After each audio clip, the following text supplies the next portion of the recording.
La nouvelle technologie des moteurs est extrêmement importante, car si nous voulons un jour obtenir de nouveaux avions de ligne pour remplacer ceux que nous avons aujourd'hui, eh bien, il nous faut alors des moteurs plus récents et bien plus efficaces. C'est aussi simple que cela. Le moteur CFM RISE est une innovation prometteuse pouvant favoriser l'émergence d'une nouvelle génération d'avions plus propres et performants.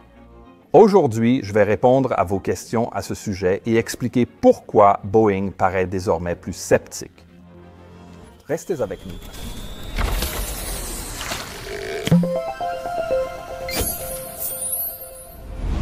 Depuis la première crise pétrolière des années 70, les prix du carburant compliquent l'industrie aéronautique. Mais ce que beaucoup de gens ne réalisent peut-être pas, c'est que, à cause de cela, les prix du carburant ont également eu un impact direct sur la conception des avions. Par exemple, la demande d'avions à turbopropulseurs augmente souvent sur les liaisons régionales et les vols courts lorsque le prix du carburant monte car ils sont plus efficaces sur ces trajets grâce à leur vitesse de croisière plus faible. Mais ensuite, dès que les prix du carburant baissent à nouveau, eh bien, les compagnies aériennes se tournent généralement vers l'achat de petits avions à réaction à la place, car ils sont plus rapides et aussi un peu plus silencieux pour les passagers. Nous sommes récemment devenus plus sensibles à l'environnement, renforçant notre souhait d'une meilleure efficacité énergétique, au-delà de l'intérêt des compagnies aériennes. L'argent. C'est pourquoi nous avons récemment constaté une demande croissante pour de nouveaux avions extrêmement efficaces, et cela seulement quelques années après que Boeing et Airbus ont en fait introduit de nouvelles versions de leurs avions monocouloirs.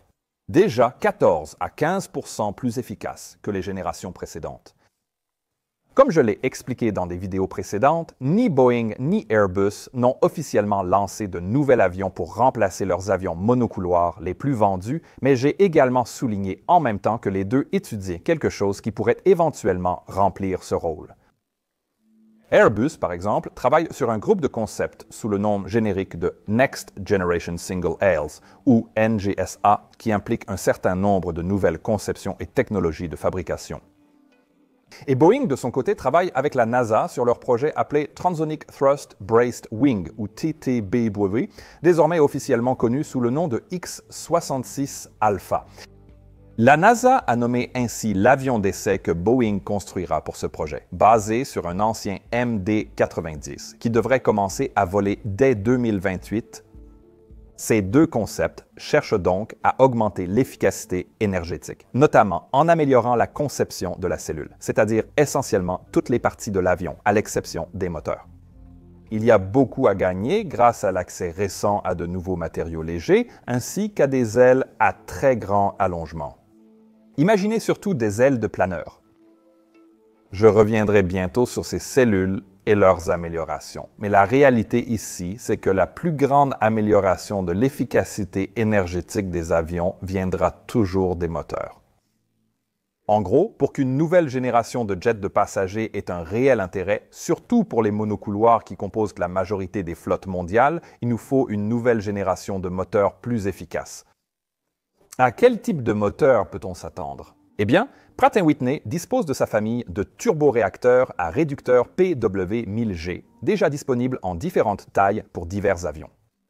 Ils envisagent également de développer une seconde génération de ces moteurs, sur laquelle je reviendrai bientôt. CFM, une coentreprise à part égale avec General Electric, est l'autre fabricant dont les moteurs équipent de nombreux avions monocouloirs. Aux États-Unis et Safran en France. Leur dernier moteur, le LEAP-1, équipe de nombreux Airbus A320neo, tous les Boeing 777 MAX et le C919 chinois. Et bien sûr, CFM travaille également sur le moteur unique RISE, où RISE signifie Revolutionary Innovation for Sustainable Engines. L'idée derrière le moteur RISE est d'augmenter considérablement le taux de dilution du moteur afin d'améliorer son efficacité. Comme déjà expliqué, pour augmenter la puissance d'un turboréacteur, on peut soit accélérer la même quantité d'air, soit propulser plus d'air à vitesse égale. Cette seconde méthode, plus d'air à basse vitesse, est la plus efficace. Les anciens turboréacteurs poussaient une petite quantité d'air très rapidement vers l'arrière, ce qui les rendait à la fois assez inefficaces et bruyants. Un son agréable à mes oreilles, mais c'est un goût qui s'acquiert. Aujourd'hui, les turboréacteurs à double flux ressemblent aux classiques, mais la majeure partie de l'air est poussée par une grande soufflante à l'avant, contournant le cœur du moteur. Cela leur confère un grand taux de dilution. Les turboréacteurs modernes comme le CFM-LEAP et le turboréacteur à réducteur de Pratt & Whitney ont des taux de dilution de l'ordre de 11 ou 12 pour 1, et la version de l'Airbus A320 Neo équipée du GTF de Pratt & Whitney atteint même un taux aussi élevé que 12,5 pour 1. À ma connaissance, c'est le taux de dilution le plus élevé de tous les moteurs en service actuellement. Du moins, jusqu'à ce qu'une version du gigantesque moteur ultra-fan de Rolls-Royce entre en service. Mais nous verrons bien quand cela arrivera. Le CFM Rise, avec sa soufflante non carénée et ouverte, aura un taux de dilution effectif d'environ 20 pour 1. C'est une amélioration remarquable comparée à la dernière génération de turboréacteurs encore assez récente. Le potentiel de cette conception de moteur était déjà très bien compris à la fin des années 80, c'est pourquoi General Electric et Pratt & Whitney développaient déjà des versions de ces moteurs à cette époque. Mais ils ont tous deux abandonné l'idée, principalement car la technologie des matériaux et de l'aérodynamique n'était pas prête. Et il s'avère qu'il existe encore un certain scepticisme autour de ces moteurs. J'ai réalisé une vidéo sur le Rise il y a 1 an et demi et beaucoup demandaient en commentaire si ces moteurs n'étaient pas juste des turbopropulseurs reconditionnés. Pourquoi revenons-nous en arrière en passant des réacteurs aux conceptions à turbopropulseurs? Je vais vous expliquer pourquoi Pratt & Whitney ne fait pas de même et pourquoi Boeing a désormais des réserves. Puisque nous évoquons les avancées récentes en technologie aéronautique, c'est l'occasion idéale de vous expliquer comment voyager en sécurité et économiser sur votre prochain vol grâce au sponsor du jour, NordVPN. Nord masque votre adresse IP et vous en attribue une nouvelle selon le pays choisi. Après avoir vidé votre cache, changez de localisation pour profiter de tarifs plus bas sur les locations, vols ou hôtels, puis réservez depuis cette position. NordVPN sert aussi à accéder à du contenu géobloqué pratique lors de nos recherches. Ils offrent aussi d'excellents outils de cybersécurité, bloqueurs de publicité, trackers web et analyseurs de fichiers contre les logiciels malveillants. Si cela vous intéresse, utilisez le lien ci-dessous, nordvpn.com/mentour, pour bénéficier de 4 mois gratuits lorsque vous souscrivez à l'offre de 2 ans. Comme toujours, c'est sans risque, car Nord propose une garantie de remboursement de 30 jours. Merci Nord. Maintenant, où en étais-je? Ah oui! Différence entre turbopropulseur et soufflante ouverte. Comme souvent pour les sujets techniques, je me réfère à Björn Ferm et son excellent travail dans Liam News. Il est en train d'écrire une série fantastique sur le développement des nouveaux moteurs. Et dans cette série, il explique tous ces facteurs en détail, ce à quoi je mettrai un lien dans la description ci-dessous. Quoi qu'il en soit, dans l'un de ses articles, Björn a longuement expliqué comment la conception des hélices a évolué parallèlement à celle des moteurs afin de s'assurer que toute la puissance produite par le moteur puisse être utilisée via l'hélice à différentes vitesses et dans différentes plages de vitesse. Maintenant, je vais un peu simplifier les choses ici, mais en gros, à mesure que les moteurs sont devenus plus puissants au fil de l'histoire, ils ont commencé à nécessiter des hélices avec soit un diamètre plus grand, soit davantage de pales, ou même une combinaison des deux, afin de vraiment exploiter toute cette puissance. Et à mesure que le développement des moteurs progressait, l'invention des moteurs à réaction a rapidement conduit aux turbopropulseurs, qui sont en réalité simplement des moteurs à réaction entraînant une hélice. Mais le problème avec les turbopropulseurs, c'est que, comme ils étaient très puissants, ils nécessitaient des hélices de très grand diamètre pour vraiment exploiter tout leur potentiel. Et si ces hélices devenaient beaucoup plus grandes, alors les extrémités commenceraient à devenir supersoniques à des puissances élevées, ce qui les rendrait nettement moins efficaces en raison de la création d'ondes de choc au niveau des extrémités, ce qui les rendrait également très bruyantes. Maintenant, augmenter le nombre de pales au lieu d'augmenter le diamètre de l'hélice pourrait partiellement résoudre ce problème, et en fait, les turbopropulseurs sont progressivement passés à 6, 8, voire encore plus de pales au fil du temps. Mais même dans ce cas, les extrémités des pales de l'hélice, qui se déplacent à la fois vers l'avant et latéralement lorsque l'hélice se visse dans l'air, finiront par se déplacer beaucoup plus rapidement que l'avion lui-même.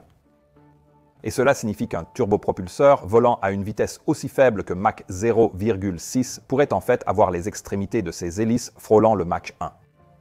Alors, que faites-vous si vous voulez croiser à une vitesse supérieure, disons Mach 0,75 ou 0,8 comme le font les avions à réaction? Eh bien, c'est là que vous passez du turbopropulseur à la conception assoufflante non carénée, qui est spécialement conçue pour ces vitesses. En résumé, les turbopropulseurs et une soufflante non carénée diffèrent peu. La soufflante non carénée, l'hélice propulsive ou la soufflante non carénée, quel que soit le nom que vous choisissez, est en réalité davantage une évolution de la technologie turbopropulseur vers des conceptions permettant des vitesses de croisière plus élevées. Vu ainsi, il ne s'agit pas d'un moteur nouveau et non testé, mais d'une technologie bien maîtrisée. Pour atteindre ces vitesses, les pales de la soufflante ont été conçues différemment de celles des turbopropulseurs conventionnels.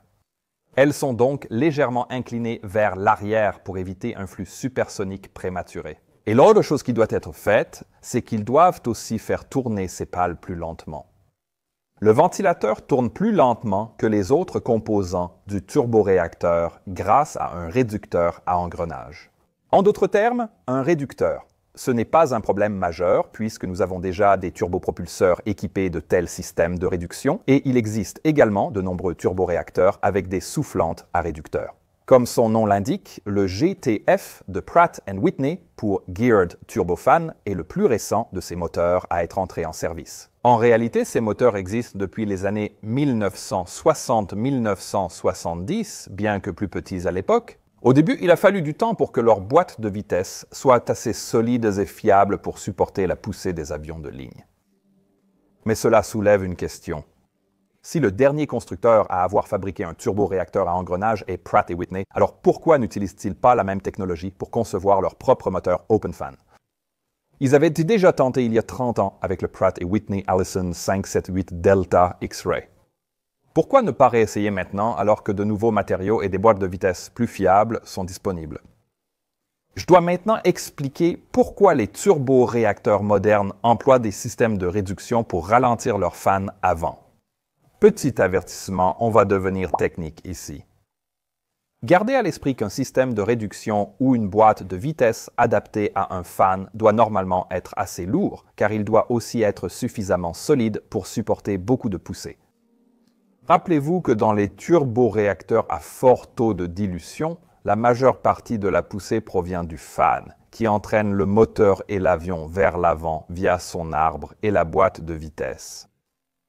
Et pourtant, le PW1110G de Pratt & Whitney, un turboréacteur à réducteur, est en réalité un peu plus léger que le CFM LEAP 1 Alpha équivalent, bien qu'ils produisent à peu près la même poussée.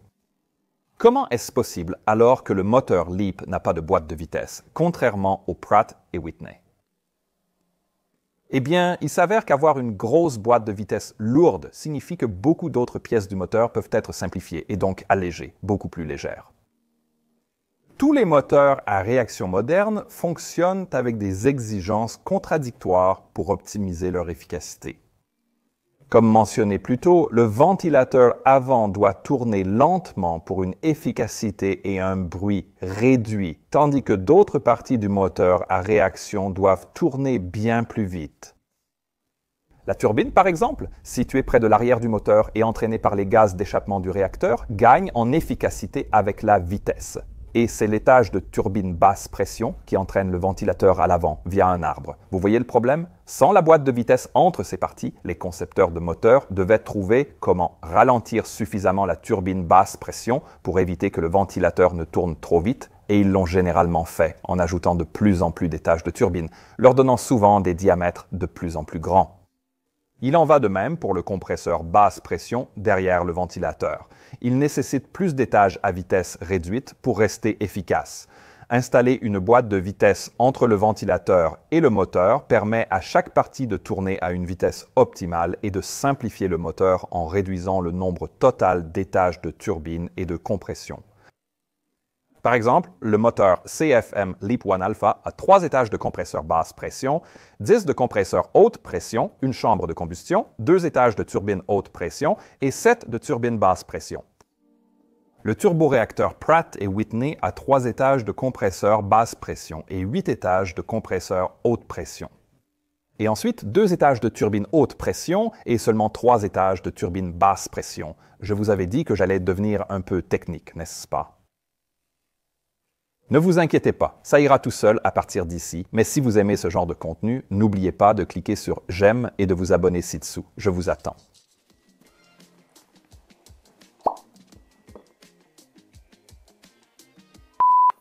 Alors, avoir moins d'étages de compresseurs et surtout de turbines permet d'économiser du poids, malgré le poids de la boîte de vitesse. Mais ce n'est que le début. Le fait que le ventilateur à l'avant tourne plus lentement signifie également qu'il subit moins de force, ce qui permet de rendre le ventilateur, qui est évidemment un énorme assemblage de pièces, beaucoup plus léger. C'est encore mieux car le ventilateur est plus léger et tourne plus lentement. Ces pales contiennent aussi moins d'énergie. Donc, si l'une d'elles se détachait, le carter du ventilateur, conçu pour les retenir, subirait moins de force et pourrait être moins robuste, permettant ainsi d'économiser davantage de poids. Je suis sûr que vous comprenez pourquoi ce détail sur la faible énergie des pales du ventilateur est aussi très pertinent pour le moteur à ventilateur ouvert. Oui, la possibilité d'un incident de perte de pale de ventilateur est un sujet sur lequel beaucoup d'entre vous ont posé des questions dans les commentaires de ma précédente vidéo sur le CFM Rise. Alors, comment CFM va-t-il gérer ce problème? CFM utilisera des matériaux composites avancés pour que la fissuration de fatigue des pales de ventilateur soit très rare. Cependant, ils doivent aussi considérer les incidents de perte de pale dus à d'autres causes, comme les impacts d'oiseaux. Et voici la bonne nouvelle. Comme l'explique Björn Ferm dans sa série sur les moteurs, le diamètre du CFM Rise est en réalité très similaire à celui de l'hélice du moteur d'un ATR 72.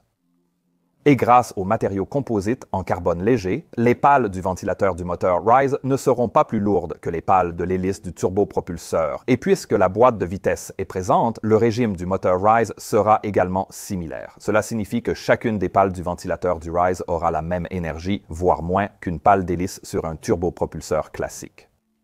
Les stratégies d'atténuation et de certification qui rendent les avions à turbopropulseur viables, comme le renforcement du fuselage près de l'hélice, devraient aussi rendre le CFM Rise viable.